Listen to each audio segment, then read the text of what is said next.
Nagsisimula ang pelikula sa ating bida, si Juwita, isang plus-sized na batang babae na nakikipag-juggling sa iba't ibang part-time na trabaho upang suportahan ang kanyang may sakit na ama. Ginagampanan niya ang papel ng isang phone sex operator sa gabi upang bigyang kasiyahan ang mga ligaw na pantasya ng mga lalaki online. Kapansin-pansin, sa araw, nagtatrabaho siya bilang isang mang-aawit sa background para sa isang label ng musika. Siya ang boses ni Eva, isang sikat na mang-aawit at modelo na may milyon-milyong tagahanga. Isang araw, sa konsyerto ni Eva, naging abala si Juwita sa pagkanta at pagsayaw sa likod ng entablado, kaya napadpad siya sa wire. Nakakaapekto ito sa performance ni Eva sa front stage dahil lip-sync lang siya sa mga kanta.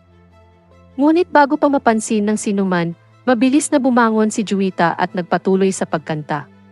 Pagkatapos ng konsyerto, pinagsabihan ni Eva ang kawawang babae dahil sa pagtatangka nitong sirain ang kanyang pagganap.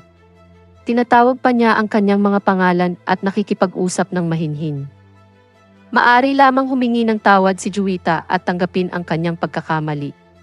Gayunpaman, ang production manager, si Andre, ay humanga sa kanyang pagganap na nagpapagaan sa kanyang kalooban. Napag-alaman na matagal na siyang crush ni Juwita. Nagpapasalamat si Andre sa kanyang trabaho at niyakap pa siya bilang tanda ng pasasalamat. Ito ay labis na ikinatuwa ni Juwita dahil ito ang unang pagkakataon na naging malapit sa kanya si Andre. Nang maglaon, habang naghahapunan kasama ang kanyang matalik na kaibigang si Yara, paulit-ulit niyang binabanggit ang pangalan nito. Gayunpaman, naniniwala si Yara na maraming babae si Andre, lalo na ang mga modelong tulad ni Eva na nakapila sa kanya. Iminumungkahi niya na huwag kunin ni Juwita ang kanyang magiliw na mga galaw bilang positibong senyales mula sa kanya. Nang marinig ang kanyang mga salita, naalala ni Juwita ang isang pangyayari noong kolehiyo kung saan nagustuhan niya ang hunk ng paaralan na nagpanggap na gusto siya nito para lang mapakinabangan siya nito. Ang kanyang mga positibong senyales ay isang taktika lamang para magawa niya ang kanyang proyekto. Sa realisasyong ito, nabalisa si Juwita at nagsimulang umorder ng mas maraming pagkain. Iniinis nito ang waiter at pinagtatawanan niya ang gana nito. Ngunit hindi makayanan ni Yara ang kanyang bastos na pananalita, kaya ipinagtanggol niya ang kanyang matalik na kaibigan. Ang tanging trabaho mo lang ang kumuha ng pagkain. Pagtatawanan ba ni Elon Musk ang isang tao sa pagbili ng Cybertruck? Well, baka siya. Habang pauwi, nakakakuha ang mga batang babae ng magkatugmang mga tattoo sa kanilang mga likod upang simbolo ng kanilang matatag at mahabagin na pagkakaibigan. Kinabukasan pagkatapos ng trabaho, nag-aalok si Andre na ihatid si Juwita sa bahay. Tuwang-tuwa siyang tinanggap at naimbitahan pa sa kanyang birthday celebration party. Habang nasa biyahe, nagkukwentuhan sila tungkol sa trabaho at sa kanilang personal na buhay. Hindi nagtagal ay nakatagpo sila ng isang tahimik na lugar at hiniling ni Juwita kay Andre na ihatid siya doon.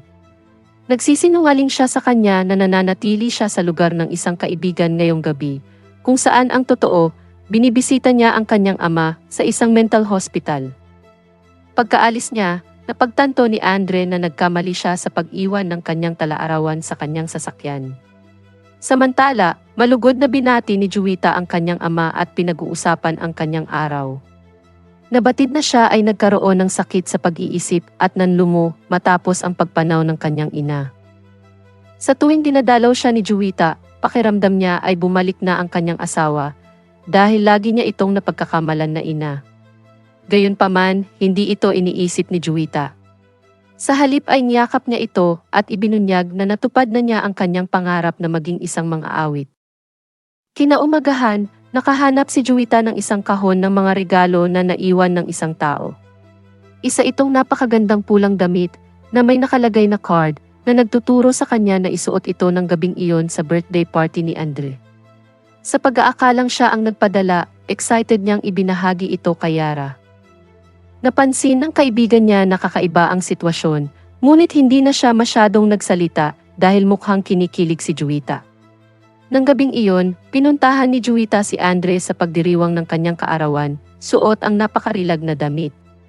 Lumapit ito sa kanya at nagpasalamat sa regalo. Gayunpaman, mukhang walang ideya si Andre tungkol dito. Sa sandaling iyon, dumating si Eva sa eksena na nakasuot ng parehong damit. Siya ay mukhang napakaganda at lahat ng mga mata ng publiko ay nakatutok sa kanya. Si Eva pala ang nagpadala ng damit kay Juwita para sadyang ipahiya siya sa katawan. Ito ay nag-iiwan sa aming kaawa-awang batang babae na nagdadalamhati at napahiya na nag-udyok sa kanya na tumakas na umiiyak. Sa resulta ng pampublikong kahihiyan na ito, si Andre ay nagalit at inakusahan si Eva ng bata na pag-ugali. Hindi pa rin siya nagpapakita ng pagsisisi at nagmumungkahi na tanggalin na nila si Juwita. Ngunit ipinagtanggol siya ni Andre na may talent daw siya kahit hindi siya kasing ganda ng iba.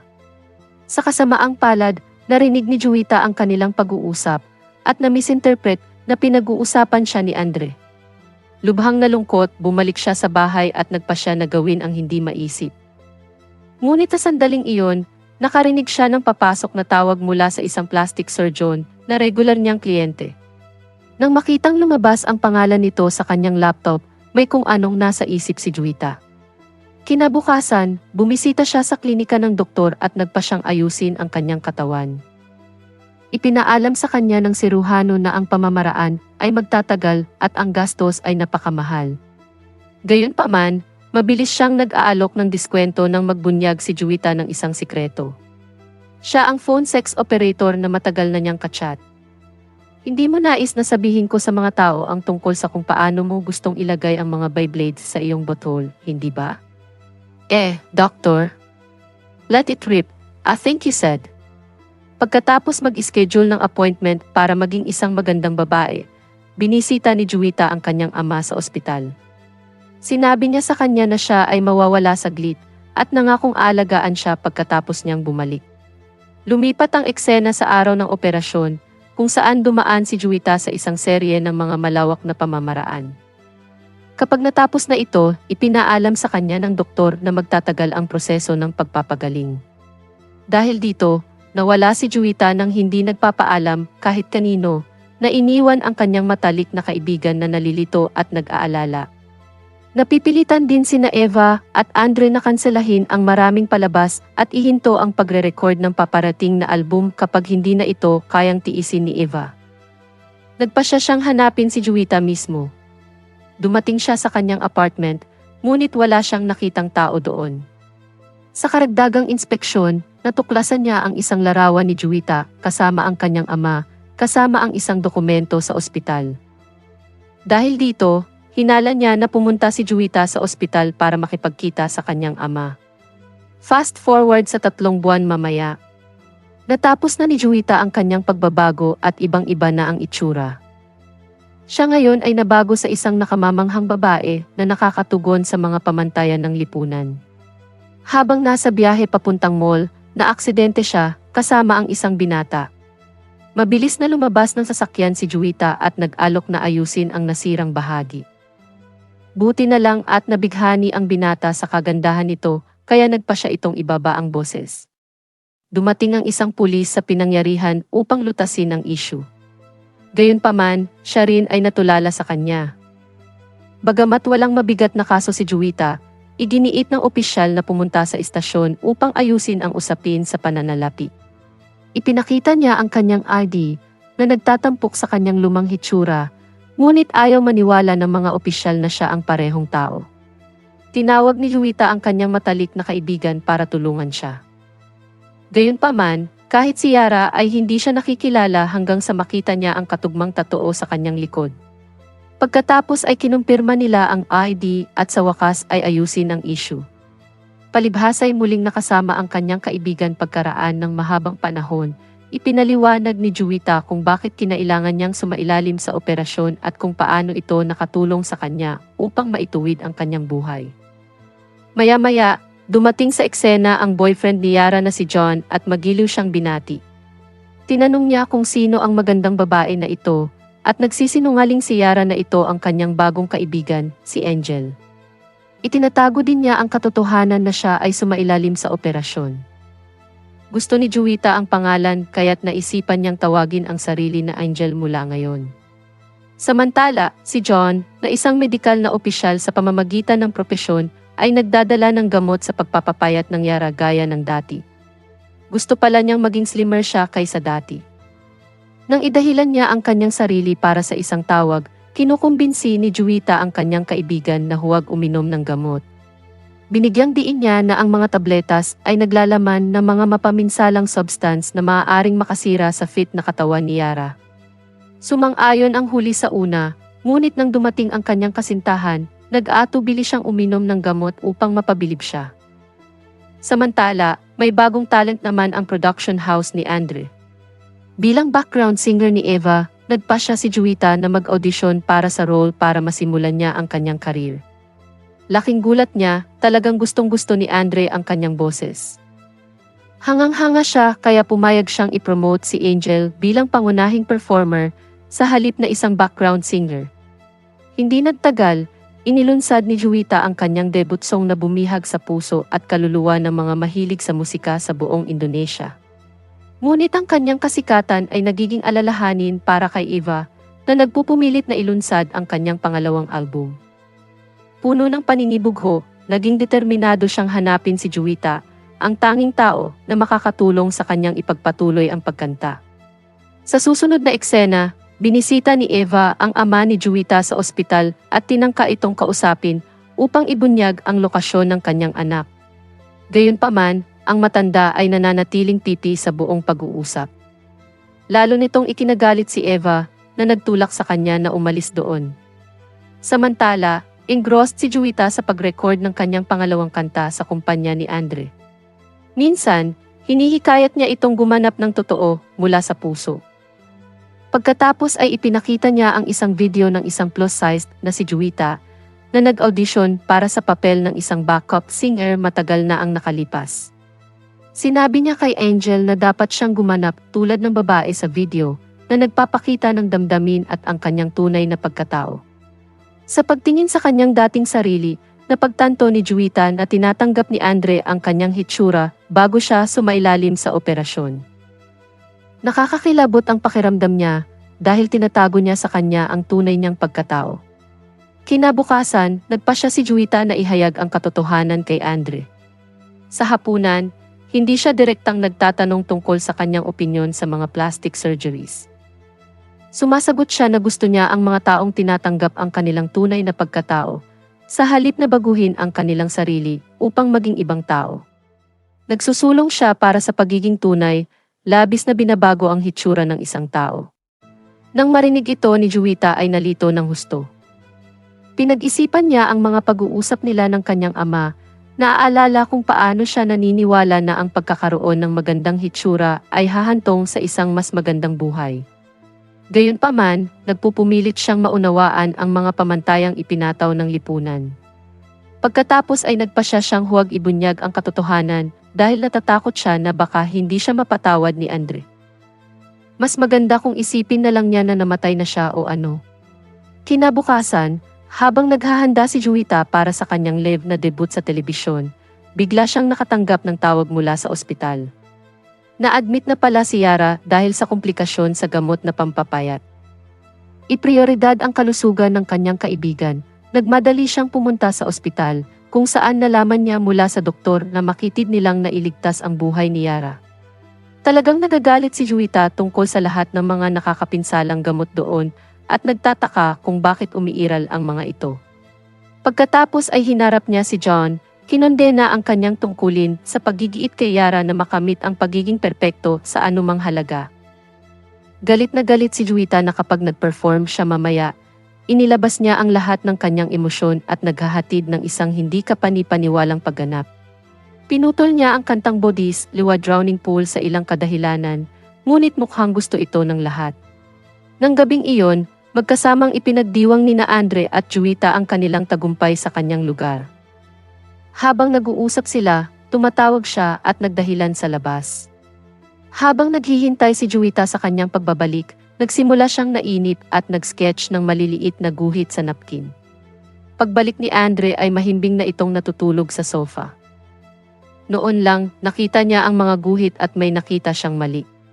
Pagkatapos ay kinuha niya ang talaarawan ni Juwita mula sa kanyang aparador at nakakagulat na natagpuan na ang mga guhit ay magkatugma. Sa wakas ay napagtanto niya na si Juwita at Angel ay iisang tao. Grabe, parang pumasok siya sa hyperbolic time chamber. Makalipas ang ilang araw, nag-host si Juwita ng isang party para ipagdiwang ang paglulunsad ng kanyang unang album. Nang maayos na ang lahat, nagpakita si Eva at ibinalita na may fan na gustong makilala si Angel. Siya ay walang iba kundi ang kanyang matandang ama. Lumalabas na si Eva ay gumagawa ng sariling paghuhukay na naging dahilan upang matuklasan niya ang katotohanan tungkol sa pagkawala ni Juwita. Nang makita sa publiko ang kanyang ama na hindi matatag ang pag-iisip, tumanggi si Juwita na kilalanin siya at hindi pinapansin ang kanyang mabait na kilos. Nagudyok ito kay Yara na ihatid siya palayo doon. Pagkaraan ng ilang sandali, nakonsensya si Juwita at nagpasya na linawin ang pagkakakilanlan nila ni Andre. Pero laking gulat niya, ibinunyag niya na alam na niya ang Angel stunt. Ipinahayag niya ang kanyang pagkabigo na nagsinungaling siya sa kanya sa lahat ng oras na ito. Gayunpaman, ipinagtanggol ni Juwita ang kanyang desisyon na sumailalim sa operasyon. Iginiit ang kanyang karapatan na ituloy ang kanyang sariling kaligayahan at katuparan. Ipinaalala niya sa kanya ang mga naunang sinabi nito tungkol sa kanyang hitsura na lubos na nagpasira sa kanya. Sinasalamin din niya ang pagnanais ng lahat na mapabuti ang kanilang buhay na itinatampok ang karaniwang hangarin ng tao para sa pagpapabuti. Pagkalipas ng ilang araw, pinangungunahan ni Juwita ang kanyang unang konsyerto at nagtapos sa paghahatid ng isang natatanging pagganap. Pero desperado pa rin ang nainggit na si Eva na sirain ang kanyang career. Sa panahon ng intermission, dinadala niya ang ama ni Juwita sa entablado na ikinagulat ng buong karamihan. Mailalayo ba natin ang babaeng ito sa kanyang ama na may sakit sa pag-iisip? Ano ang ginagawa niya? Nagsisimula na silang magsismisan na ang singer na si Angel ay isang impostor. Ito ay nagpapadala sa aming babae sa isang estado ng takot. Ngunit pagkatapos ay inipon niya ang kanyang lakas ng loob at inihayag ang kanyang tunay na pagkatao. Inamin niya na hindi Angel ang tunay niyang pangalan, kundi Juwita. Binuksan niya ang tungkol sa kanyang mga paghihirap, kung paano natabunan ng kanyang hitsura ang kanyang talento, at kung paano siya palaging nai-relegate sa pagiging backup ng mga awit. Sa kabila ng kanyang pagsisikap, hindi niya kailanman natanggap ang pagkilalang nararapat sa kanya. Ikinuwento rin ni Juwita ang kalagayan ng kanyang ama at kung paano sila nahirapan matapos ang pagpanaw ng kanyang ina. Pagkatapos ay ipinahayag niya ang kanyang pananabik para sa pagmamahal at pagtanggap, ang kanyang pagnanais na gumanap para sa mga tao, at ang mga sakripisyong ginawa niya para sa kanyang pangarap. Isa pa, sabi niya, hindi rin Beyonce ang tunay na pangalan ni Beyonce. Habang nagpe-play ang kanyang lumang performance video, nagrarally ang audience sa likod niya at ipinapakita ang kanilang suporta. Ang huling eksena ng pelikula ay nagpapakita ng pagpirma ni Juwita ng mga autograph para sa kanyang nasasabik na mga tagahanga matapos maging isang matagumpay na mga awit sa Indonesia. Inayos na rin nila ni Andre ang kanilang hindi pagkakaunawaan at ngayon ay nagde-date na sila.